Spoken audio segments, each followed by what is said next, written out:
BDS വിദ്യാർത്ഥിയായ നിതിൻ രാജ് എന്ന വിദ്യാർത്ഥിയുടെ മരണം വളരെ വേദനാജനകമായിരുന്നു. വളരെ വേദനയോടെയാണ് ആ വാർത്ത ശ്രവിക്കാനിടയായത്. തുടർക്കഥയായി തീരുന്നില്ലേ പട്ടികജാതി പട്ടികവർഗ വിദ്യാർത്ഥികളുടെ ക്യാമ്പസിലെ മരണമെന്ന് സംശയിക്കേണ്ടിയിരിക്കുന്നു. രോഹിത് വെമുലയുടെ മരണത്തിന് ശേഷം അതൊരു വലിയ പ്രശ്നമായിരുന്നുവെങ്കിലും വീണ്ടും വീണ്ടും ദളിത് വിദ്യാർത്ഥികൾ ക്യാമ്പസുകളിൽ മരണത്തിനിടയാകുന്നു എന്നുള്ളത് ഒരു വിധത്തിലും നമുക്ക് സഹിക്കാൻ പറ്റുന്നതല്ല. ദളിത് വിദ്യാർത്ഥികൾക്ക് അവർക്ക് പലവിധമായിട്ടുള്ള പരിമിതികളുണ്ട് എന്ന് നമുക്കറിയാം. അവർക്ക് ഒരുപക്ഷെ സാമ്പത്തികമായിട്ടുള്ള പിന്നോക്കം തന്നെ ആയിരിക്കും, അല്ലെങ്കിൽ പഠനത്തിനുള്ള ചിലപ്പോൾ പിന്നോക്കാവസ്ഥയായിരിക്കും, അല്ലെങ്കിൽ മറ്റേതെങ്കിലും വിധത്തിലുള്ള പിന്നോക്കാവസ്ഥ ഉണ്ടായിരിക്കും. എന്നാൽ അതിനെ മറികടന്നുകൊണ്ട് അതൊരു വലിയ ചലഞ്ചായി എടുത്തുകൊണ്ടാണ് വിദ്യാർത്ഥികൾ പഠിക്കാനെത്തുന്നത്.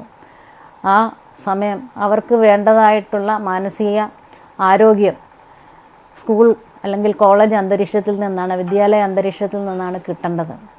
അത് കിട്ടാതെ വരുമ്പോൾ തീർച്ചയായിട്ടും അഥവാ അവർ പീഡിപ്പിക്കപ്പെടുമ്പോൾ അവർക്ക് തീർച്ചയായിട്ടും പഠിക്കാനുള്ള അല്ലെങ്കിൽ ജീവിക്കാനുള്ള ഒരാഗ്രഹം തന്നെ നഷ്ടപ്പെടുന്നതായിട്ട് കാണുന്നുണ്ട്.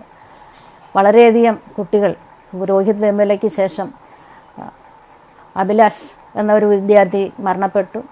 അതിനൊന്നും അന്വേഷണം എങ്ങും എത്താതെ കിടക്കുന്നു എന്നുള്ളത് വീണ്ടും വീണ്ടും നമ്മളെപ്പോലെയുള്ളവരെ വേദനിപ്പിക്കുകയും നമ്മളുടെ വിദ്യാർത്ഥികളുടെ ജീവിതം ആശങ്കാകുലമായി തീരുകയും ചെയ്യുന്ന ഒരു സന്ദർഭമാണ്, ഒരു അന്തരീക്ഷമാണ് ഇപ്പോൾ നിലനിൽക്കുന്നത്. അതുകൊണ്ട് തന്നെ സർക്കാരും കോടതികളും ഇതിന് വേണ്ടതായിട്ടുള്ള മുൻകരുതലുകൾ എടുക്കണം എന്നാണ് ഞങ്ങൾ ആവശ്യപ്പെടുന്നത്.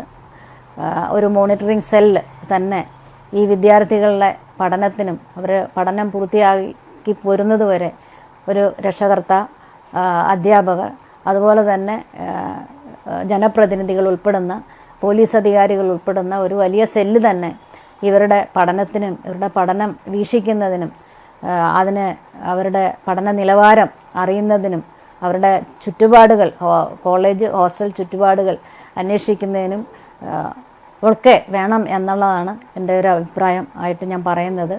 കാരണം ഇനി മേലിൽ ഓരോ പ്രാവശ്യവും ഇങ്ങനെ ഓരോ സംഭവങ്ങൾ ഉണ്ടാകുമ്പോൾ നമ്മൾ വേദനിക്കുകയും ഞെട്ടുകയും നമ്മൾ പ്രതിവിധികളൊക്കെ പറയുന്നുണ്ടെങ്കിലും ഒരു ഇഫക്റ്റീവായിട്ടുള്ള ഒരു കാര്യക്ഷമമായിട്ടുള്ള ഒരു നീക്കം, ഒരു നടപടി ഈ വിഷയത്തിൽ വരുന്നില്ല എന്നാണ് നമുക്ക് മനസ്സിലാക്കാൻ സാധിക്കുന്നത്. ഇനിയും ഒരു മരണം അല്ലെങ്കിൽ ഇനിയൊരു ആക്ഷേപം, ഒരു അധിക്ഷേപം ദളിത് വിദ്യാർത്ഥികൾ നേരിടാൻ ഉള്ള സാഹചര്യം ഉണ്ടാവരുത് എന്ന് തന്നെയാണ് എൻ്റെ ഒരു അഭിപ്രായം. തീർച്ചയായിട്ടും സർക്കാരും കോടതികളും ഇതിന് വേണ്ടതായിട്ടുള്ള മുൻകരുതലുകൾ എടുക്കാനും സർക്കാരിന് വേണ്ട നിർദ്ദേശം ഇക്കാര്യത്തിൽ കൊടുക്കാനും സന്നദ്ധമാകണമെന്നാണ് എനിക്ക് പറയാനുള്ളത്. നിതിൻ രാജിൻ്റെ വിഷയത്തിൽ അധ്യാപകരുടെ ഭാഗത്തു നിന്നുണ്ടായിട്ടുള്ള വിദ്യാർത്ഥിയോട് ചെയ്ത ആ ഒരു പ്രവൃത്തിയാണ് ആ കുട്ടിക്ക് സഹിക്കാൻ പറ്റാതിരുന്നതെന്നാണ് ചാനലുകളിൽ നിന്നും അതുപോലെ തന്നെ അതിനുള്ള വിവരം കിട്ടിയിൽ നിന്നും മനസ്സിലാക്കുന്നത്. അധ്യാപകർ തീർച്ചയായിട്ടും സാധാരണ വീട്ടിൽ നിന്ന് വരുന്ന സാഹചര്യത്തിൽ നിന്ന് വരുന്ന വിദ്യാർത്ഥികളോട് നന്നായി പെരുമാറുകയും അവർക്ക് പഠിക്കാൻ വേണ്ടതായിട്ടുള്ള സാഹചര്യം ഒരുക്കുകയാണ് ചെയ്യുന്നത്. അപ്പോൾ കോളേജ് അധികൃതർ തീർച്ചയായിട്ടും നല്ല ഒരു അന്തരീക്ഷം കോളേജിൽ ഉണ്ടാക്കുന്നതിന് ശ്രദ്ധിക്കേണ്ടതാണ്. ഈ വിദ്യാർത്ഥിയുടെ മരണത്തിന് ഇടയായ ഈ സംഭവത്തിൽ തീർച്ചയായിട്ടും രണ്ട് അധ്യാപകരെ സസ്പെൻഡ് ചെയ്തു എന്ന് കാണുന്നുണ്ട്.